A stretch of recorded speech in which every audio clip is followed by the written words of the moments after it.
जय माँ भगवती, जय माँ आदिशक्ति, जय माँ दुर्गा। मित्रों, देवी भक्तों, यो तो हम सभी सनातनी देवी के 9 दिनों के नवरात्र व्रत बड़े उल्लास और ऊर्जा से मनाते हैं। कीर्तन, नृत्य, पांडाल, दुर्गा पूजाएं और न जाने कितने ही प्रकार से इस महान उत्सव का आनंद हम लोग लेते हैं। इन 9 दिनों की शक्ति और उस शक्ति से मिलने वाली ऊर्जाओं का तो हम मुख से क्या ही बखान करें। जिन्हें देवी से प्रीति है, यह 9 दिन तो उनके लिए किसी महान उत्सव से कम नहीं है। परंतु मित्रों, इस उत्सव में हमें यह भी ज्ञान होना चाहिए कि नवरात्र व्रत करने की विधियां क्या क्या हैं और कन्या पूजन के क्या प्रामाणिक विधान हैं। कई बार हम नवरात्र व्रत तो बहुत अच्छे से करते हैं, पर कन्या पूजन में हमसे त्रुटि हो जाती है। किन किन कन्याओं की पूजा होनी चाहिए और किन किन कन्याओं की पूजा किस किस मनोकामनाओं हेतु होती है, यह हमें पूर्णतः ज्ञात नहीं होता और हमसे गलती हो जाती है।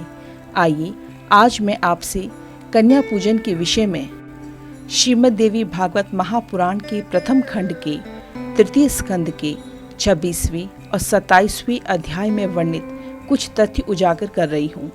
26वीं अध्याय में नवरात्र व्रत विधान, कुमारी पूजा में प्रशस्त कन्याओं का वर्णन है और 27वें अध्याय में कुमारी पूजा में निषेध कन्याओं का वर्णन है। यह एक संक्षिप्त विवरण है, पूरा अध्याय नहीं है। उपरोक्त अध्याय में बताई गई बातें हमारे नवरात्रों में कन्या पूजन से जुड़ी हुई धारणा को स्पष्ट करती है कि व्रती को किस आयु की और किस प्रकार की कन्या की पूजा करनी चाहिए और किन किन कन्याओं का देवी पूजन में निषेध है। सामाजिक भ्रांतियां यह है कि 1 वर्ष से 12 वर्ष तक की सारी कन्याएं कन्या पूजन में पूजित हो सकती हैं, परंतु यह गलत है। साथ ही कन्याओं को एक दिन पूर्व ही उनके घर जाकर पूजन के लिए सादर आमंत्रित करना पड़ता है। जैसे जो अष्टमी के व्रत पारण करते हैं, वह सप्तमी के व्रत को संध्या काल में कन्याओं को उनके घर पर जाकर कुमारी पूजन के लिए सादर आमंत्रण दे आए, और जो नौमी पूजते हैं वह अष्टमी की शाम को कन्याओं को सम्मान पूर्वक अपने घर में पूजन के लिए निमंत्रण दे दे। कुमारी कन्याएं माँ दुर्गा का ही सुंदर बाल रूप है, इसलिए अपने घर पर उन्हें आदर, सम्मान, सत्कार के साथ आने का न्योता दे आए। बाल कन्याएं माँ आदिशक्ति का बहुत ही सरल, पवित्र रूप है। इनका आशीर्वाद पूरे हृदय से ग्रहण करें। शरद काल और वसंत ऋतु नवरात्र, ये दोनों ही ऋतुएं सब प्राणियों के लिए यम दृष्टा कही गई हैं, अर्थात यम की दाढ़, जिसका अर्थ है आश्विन, कार्तिक और अगन माह का लगभग कुछ विशिष्ट काल, जिसमें रोग और मृत्यु आदि का विशेष भय रहता है। वसंत और शरद दोनों ही ऋतुएं बड़ी भयानक हैं और मनुष्यों के लिए रोग उत्पन्न करने वाली है। अमावस्या आने पर व्रत की सभी शुभ सामग्री एकत्रित कर लें और उस दिन एक भुक्त व्रत करें और हविष्य ग्रहण करें। एक भुक्त व्रत का अर्थ है जो दिन में एक ही बार भोजन करता हो, और हविष्य का अर्थ है वह विहित सात्विक अन्न या आहार जो यज्ञ के दिनों में ग्रहण किया जाता हो। हस्त नक्षत्र युक्त नंदा प्रतिपदा तिथि में पूजन श्रेष्ठ माना जाता है। सबसे पहले उपवास व्रत, एक भुक्त व्रत अथवा नक्त व्रत, इसमें से किसी एक व्रत के द्वारा नियम करने के पश्चात ही पूजन करना चाहिए। पूजन करने से पहले प्रार्थना करते हुए कहें, हे माता, मैं सर्वश्रेष्ठ नवरात्र व्रत करूंगा या करूंगी। हे देवी, हे जगदम्बे, इस पवित्र कार्य में आप मेरी संपूर्ण सहायता करें। इस व्रत के लिए यथाशक्ति नियम रखें और उसके बाद मंत्र उच्चारण पूर्वक विधिवत भगवती का पूजन करें। चंदन, अगरू, कपूर तथा मंदार, करंज, अशोक, चंपा, कैनल, मालती, ब्राह्मी आदि सुगंधित पुष्पों द्वारा, सुंदर बिल्व पत्रों और धूप दीप से विधिवत भगवती जगदम्बा का पूजन करना चाहिए। इस अवसर पर अर्घ्य भी प्रदान करें। व्रती को नारियल, बिजौरा, नींबू, दाड़िम, केला, नारंगी आदि अनेक प्रकार के सुंदर फलों के साथ भक्तिपूर्वक अन्न का नैवेद्य एवं पवित्र बलि अर्पित करनी चाहिए। विविध प्रकार के सुंदर द्रव्यों से प्रतिदिन भगवती का त्रिकाल, प्रातः, सायं, मध्याह्न पूजन करना चाहिए और गायन, वादन तथा नृत्य के द्वारा महान उत्सव मनाना चाहिए। व्रती वस्त्र, आभूषण तथा अमृत के सदृश दिव्य भोजन आदि से कुमारी कन्याओं का पूजन करें। नित्य एक कुमारी कन्या का पूजन करें अथवा प्रतिदिन एक एक कुमारी की संख्या के वृद्धि क्रम से पूजन करें अथवा प्रतिदिन दुगुने तिगुने के वृद्धि क्रम से पूजन करें और या फिर प्रत्येक दिन 9 कुमारी कन्याओं का पूजन करें। याद रहे कि व्रती अपने धन सामर्थ्य के अनुसार भगवती की पूजा करे, किंतु व्रती को देवी यज्ञ में धन की कृपणता कभी नहीं करनी चाहिए। नवरात्र व्रती को पूजा विधि में 1 वर्ष की अवस्था वाली कन्या नहीं लेनी चाहिए, क्योंकि वह कन्या गंध और भोग आदि पदार्थों के स्वाद से बिल्कुल अनभिज्ञ रहती है। कुमारी कन्या वह कही गई है जो 2 वर्ष की हो चुकी हो। 3 वर्ष की कन्या त्रिमूर्ति और 4 वर्ष की कन्या कल्याणी, 5 वर्ष की कन्या रोहिणी, 6 वर्ष की कन्या कालिका, 7 वर्ष की कन्या चंडिका, 8 वर्ष की कन्या शांभवी और 9 वर्ष की कन्या दुर्गा और 10 वर्ष की कन्या सुभद्रा कहलाती है। इससे ऊपर की अवस्था वाली कन्या का पूजन नहीं करना चाहिए, क्योंकि वह सभी कार्यों में वर्जित मानी जाती है। इन नामों से कुमारी कन्याओं का पूजन करना चाहिए। अब इन 9 कन्याओं के पूजन से प्राप्त होने वाले फलों का वर्णन इस प्रकार से है।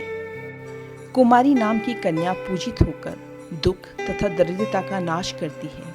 वह शत्रुओं का क्षय और धन, आयु तथा बल की वृद्धि करती है। त्रिमूर्ति नामक कन्या का पूजन करने से धर्म, अर्थ, काम की पूर्ति होती है, धन्य धान्य का आगमन होता है और कुल में पुत्र, पौत्र आदि की वृद्धि होती है। जो व्यक्ति विद्या, विजय, राज्य तथा सुख की कामना करता हो, उसे सभी कामनाएं प्रदान करने वाली कल्याणी नामक कन्या का नित्य पूजन करना चाहिए। शत्रुओं का नाश करने के लिए भक्ति पूर्वक कालिका कन्या का पूजन करना चाहिए। धन तथा ऐश्वर्य की अभिलाषा रखने वाले को चंडिका कन्या की सम्यक अर्चना करनी चाहिए। व्रती को सम्मोहन, दुख, दारिद्र्य के नाश तथा संग्राम में विजय के लिए शांभवी कन्या की नित्य पूजा करनी चाहिए। क्रूर शत्रु के विनाश एवं उग्र कर्म की साधना के निमित्त और परलोक में सुख पाने के लिए दुर्गा नामक कन्या की भक्ति पूर्वक आराधना करनी चाहिए। मनुष्य अपने मनोरथ की सिद्धि के लिए सुभद्रा की सदा पूजा करे और रोग नाश के निमित्त रोहिणी की विधिवत अर्चना करे। श्री रस्तु इस मंत्र से अथवा किन्हीं भी श्री युक्त देवी मंत्र से अथवा बीज मंत्र से भक्ति पूर्वक भगवती की पूजा करनी चाहिए। विद्वानों को चाहिए कि वस्त्र, भूषण, माला, गंध आदि श्रेष्ठ उपचारों से इन मंत्रों के द्वारा सर्वदा कन्याओं का पूजन करें। आइए अब जानते हैं कुमारी पूजा में किन कन्याओं को नहीं लेना चाहिए। कुमारी पूजन में निषिद्ध कन्याओं का वर्णन। व्यास जी कहते हैं, जो कन्या किसी अंग से हीन हो, कोढ़ तथा घाव युक्त हो, जिसके शरीर के किसी अंग से दुर्गंध आती हो, जो विशाल कुल में उत्पन्न हुई हो, ऐसी कन्या का पूजा में परित्याग कर देना चाहिए। जन्म से अंधी, तिरछी नजर से देखने वाली, कानी, कुरूप, बहुत रोम वाली, रोगी तथा रजस्वला कन्या का पूजा में परित्याग कर देना चाहिए। अत्यंत दुर्बल, समय से पूर्व ही अपनी माँ के गर्भ से उत्पन्न, विधवा स्त्री से उत्पन्न तथा कन्या से ही उत्पन्न, ये सभी कन्याएं पूजा आदि सभी कार्यों में सर्वथा त्याज्य मानी गई हैं। रोग से रहित, रूपवान अंगों वाली, सौंदर्यमयी, वर्ण रहित तथा एक वंश में अपने माता पिता से उत्पन्न कन्या ही विधिवत पूजन करने योग्य मानी गई है। समस्त कार्यों की सिद्धि के लिए ब्राह्मण की कन्या, विजय प्राप्ति के लिए राजवंश में उत्पन्न कन्या तथा धन लाभ के लिए वैश्य वंश अथवा शूद्र वंश में उत्पन्न कन्या पूजने के योग्य मानी जाती हैं। ब्राह्मण को ब्राह्मण वर्ण में उत्पन्न कन्या की, क्षत्रियों को भी ब्राह्मण वर्ण में उत्पन्न कन्या की, वैश्यों को ब्राह्मण, क्षत्रिय, वैश्य तीनों वर्णों में उत्पन्न कन्या की पूजन करना चाहिए। शिल्प कर्म में लगे हुए मनुष्यों को यथा योग्य अपने अपने वंश में उत्पन्न कन्याओं की पूजन करना चाहिए। नवरात्र विधि से भक्ति पूर्वक निरंतर कुमारी पूजन करना चाहिए। यदि कोई व्यक्ति नवरात्र पर्यंत प्रतिदिन पूजा करने में असमर्थ है तो उसे अष्टमी तिथि को विशेष रूप से अवश्य पूजन करना चाहिए। अतः अष्टमी को विशेष विधा से सदा भगवती की पूजा करनी चाहिए। उस दिन विविध प्रकार के उपहारों, गंध, माला, चंदन के अनुलेप, पायस अर्थात खीर आदि के हवन, ब्राह्मण भोजन तथा फल, पुष्प आदि उपहारों से भगवती को प्रसन्न करना चाहिए। प्राचीन काल में दक्ष के यज्ञ का विध्वंस करने वाली महाभयानक भगवती भद्रकाली करोड़ों योगिनियों सहित अष्टमी तिथि को ही प्रकट हुई थी। पूरे नवरात्र भर उपवास करने में असमर्थ लोगों के लिए 3 दिन का उपवास भी यथोक्त फल प्रदान करने वाला बताया गया है। भक्तिभाव से केवल सप्तमी, अष्टमी और नवमी इन 3 रात्रियों में देवी की पूजा करने से सभी फल सुलभ हो जाते हैं। पूजन, हवन, कुमारी पूजन तथा ब्राह्मण भोजन इनको संपन्न करने से यह नवरात्र व्रत पूरा हो जाता है, ऐसा कहा गया है। इस पृथ्वीलोक में जितने भी प्रकार के व्रत एवं दान हैं, वे इस नवरात्र व्रत के तुल्य नहीं हैं, क्योंकि यह व्रत सदा धन्य धान्य प्रदान करने वाला, सुख और संतान की वृद्धि करने वाला और स्वर्ग तथा मोक्ष देने वाला है। अतः हर सनातनी और देवी भक्त को नवरात्र व्रत को अवश्य करना चाहिए और इसे विधिवत पूर्ण करके अपने जीवन में अनेक प्रकार के सुखों को आमंत्रित करना चाहिए। आशा है आप लोगों को यह नवरात्र कन्या पूजन की विधि सुनने में आनंद आया होगा। भगवती से प्रार्थना करती हूँ कि आप सब सुनने वालों के नवरात्र आनंद और भक्ति से परिपूर्ण हो। इसी मंगल कामना के साथ आप सब श्रोताओं का हार्दिक धन्यवाद। जय माँ भगवती, जय माँ दुर्गे।